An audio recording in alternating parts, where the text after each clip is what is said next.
ჟურნალისტები, ზიანა მახლობელი, არის ხარჯამუზებელი. და ეს არის საქმე, რომელსაც არასდროს დაივიწყებს ქართველი ხალხი.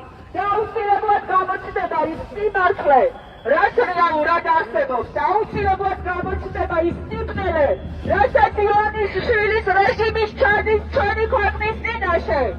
თავისუფლება! მზიან! თავისუფლება! სისტემის კონტროლი!